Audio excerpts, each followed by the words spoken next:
একজন বক্তা বলেছেন তাহিরিকে বানাইতে আল্লাহর 30 বছর সময় লাগছে। আল্লামা গিয়াসউদ্দিন আত-তাহিরি একদিনে সৃষ্টি হয় নাই। আল্লামা গিয়াসউদ্দিন আত-তাহিরি একদিনে হয় নাই, এক সপ্তাহে হয় নাই, এক মাসে হয় নাই, এক বছরে হয় নাই, এক যুগে হয় নাই। আল্লামা গিয়াসউদ্দিন আত-তাহিরি একজন তাহিরিকে বানাইতে আমার রবের ম্যাক্সিমাম 30 বছর সময় লাগছে। কথা ঠিক কিনা? প্রশ্ন হচ্ছে মানুষ সৃষ্টি করতে আল্লাহর কয়দিন লাগছে? জোশের ঠেলায় হুশ হারাইছে। আল্লাহর বুঝি কোনো কিছু বানাইতে 30 বছর লাগে? তো কোরআন কি বলতেছে? ইজা আরাদা শাইআন, ইজা আরাদা শাইআন আইয়াকুলা লাহু কুন ফায়া। ইজা আরাদা শাইআন বলা হয়েছে, আল্লাহ যখন কোনো কিছু করার ইচ্ছা করেন আল্লাহ শুধু বলেন কুন ফায়াকুন, সাথে সাথে হয়ে যায়। সুবহানাল্লাহর আস্তে কোন আল্লাহ কি বলে? কুন বলেন। আল্লাহ কি বলে? কুন মানে কি? হও। আল্লাহ কি বলে? হও। ফায়াকুন, সাথে সাথে হয়ে যায়।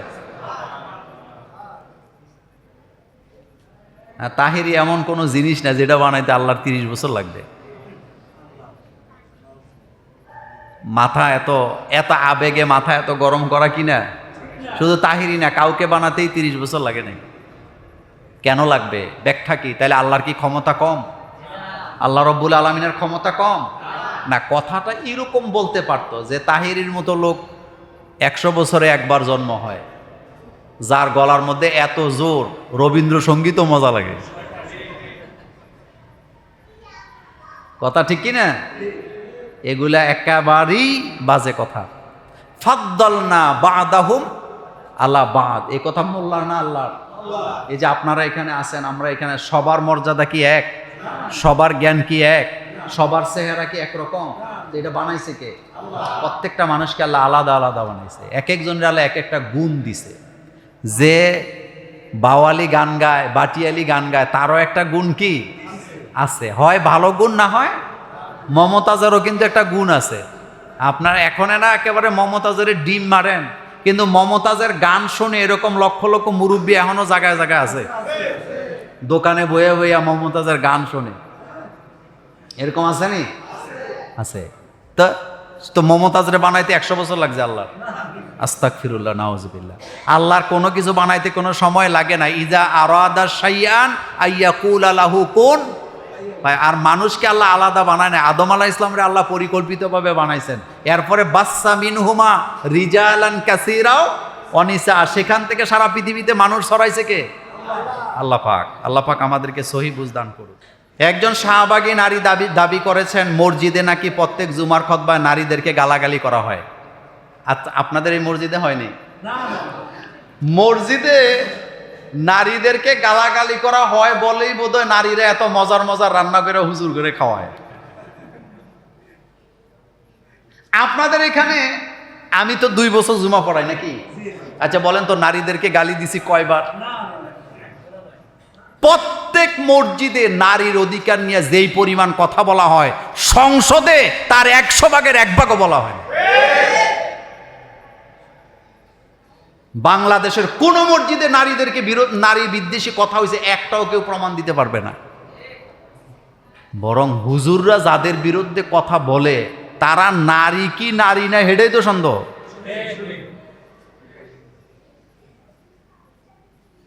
আচ্ছা আপনি বলেন তো, নারী পুরুষ আলাদা আলাদা বানাইছে কে?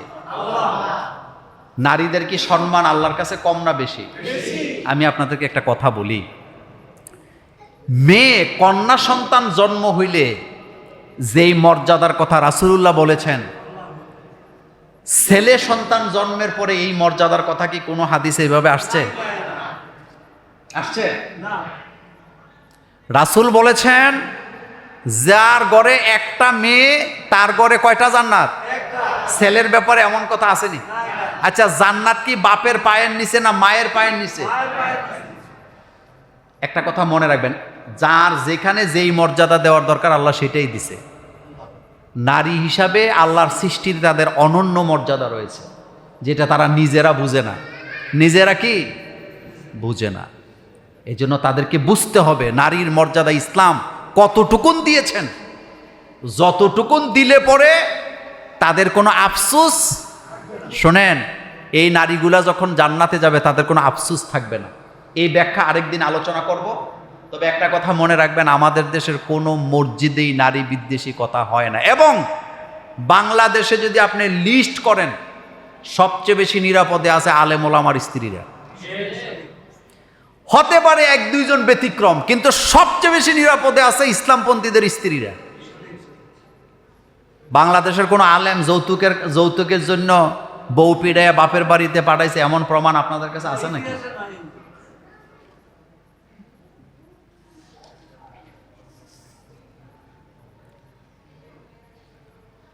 হুজুর, সমাজে সুদখোর আছে, তাদের সাথে কুরবানি দেওয়া শরীয়ত সম্মত কি না জানাবেন। এই আলোচনা গত বছর করছি, এবার একটু বলে দেই। সেটা হলো, কুরবানি আপনি কারো সাথে দিছেন, কিন্তু আপনি জানেন তার টাকা হারাম, তাহলে তার সাথে কুরবানি দেওয়ার দরকার নাই। কিন্তু যদি দেন, আপনার কুরবানি বাতিল হবে না। আপনার কুরবানি কি হবে না?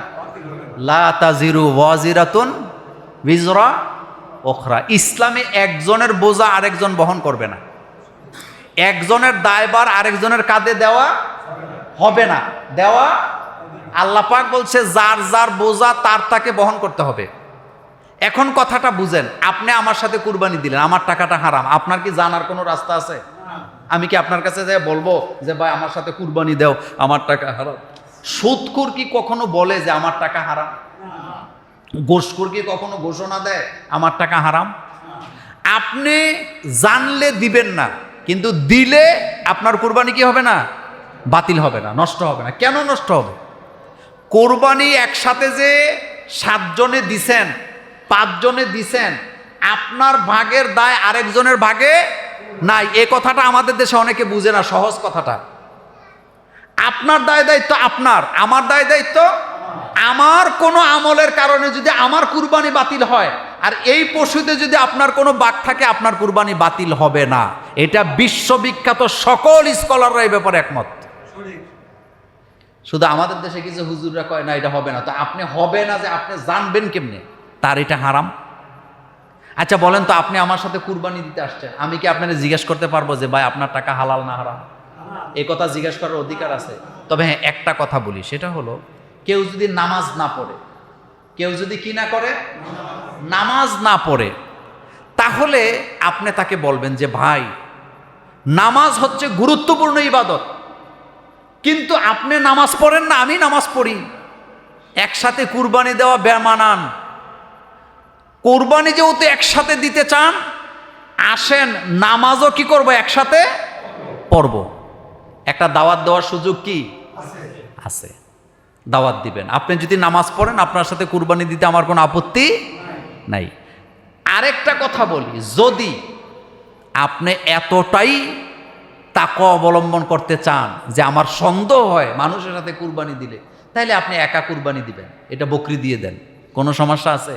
কিন্তু আপনি তো কুরবানিতে নিয়ত ঝামেলা করে ফেলাইছেন ওই জায়গায়, আপনার ছেলেরা খাসির গোস্ত খায় না, এজন্য গরুতে কুরবানি দিতে হবে, বাঘেই কুরবানি দিতে হবে। এই কথা কি ইসলামে এরকম অর্ডার আছে নাকি? বাঘে কুরবানি, শরিকানায় কুরবানি দিবেন কখন? যখন আপনি কুলাইতে পারতেছেন না, তখন আপনি একটা গরু 7 জন, 5 জন, 3 জন, 4 জনে মিলে দিলেন। কিন্তু আপনি একা দিলে সবচেয়ে উত্তম হবে, সেটা হোক বকরি। আর একটা বকরি পুরা এক পরিবারের পক্ষ থেকে কি যথেষ্ট। এজন্য সুদখোর ঘুষখোরের সাথে জাইন্না বুজ্জা কুরবানি দেওয়ার কোনো দরকার নাই। তবে যদি দিয়ে দেন, তাহলে আপনার কুরবানি কি হবে না? বাতিল হবে না। হুজুর, আমাদের এলাকাতে একটি কবরে প্রায় রাত্রে আগুন জ্বলে, যা আমার নাবালক ছেলে দেখতে পায়, কিন্তু আমরা দেখি না। এর কারণ কি হতে পারে? প্রথম কথা হলো, এখানে গ্যাস টেস থাকতে পারে, আমি জানি না। 2 নম্বর কথা হলো, কবরের আযাব মানুষ দেখার কোনো সুযোগ নাই। আছে? আছে না, কোনো সুযোগ নেই। কবরে কি হয়, কবরের আযাব কি হয়, এটা আল্লাহ ছাড়া দুনিয়ার মানুষ দেখার কোনো সুযোগ নেই। আমাদের দেশে আমাদের আকীদার মধ্যে ঝামেলা আছে। একটা মানুষ মারা গেছে, তার কবর করতেছে, এমন বৃষ্টি, প্রচণ্ড বৃষ্টি, কবরটা ঠিক মতো করা যায় নাই, কবরে পানি কি করে সিঁচে সিঁচে তারপরে মাটি দিছে। অনেকে মনে করে লোকটা ভালো ছিল না, এজন্য শান্তিতে মাটিও দেওয়া গেছে না। এটা 100% কুসংস্কার। এটা কি? বরং হাদিসে উল্টাভাবে আসছে, কোন আল্লাহর প্রিয় বান্দা যখন মারা যায় আকাশে বৃষ্টি হয়। আকাশে কি হয়? আকাশ থেকে বৃষ্টি হয়। কোন একটা মানুষ মারা গেছে, তার জানাজা পড়া যাচ্ছে না দুর্যোগের কারণে, জানাজা পড়া যাচ্ছে না বৃষ্টির কারণে, এখানে দোষের কিছুই নাই। কিন্তু আমাদের দেশে এটারে কি মনে করে?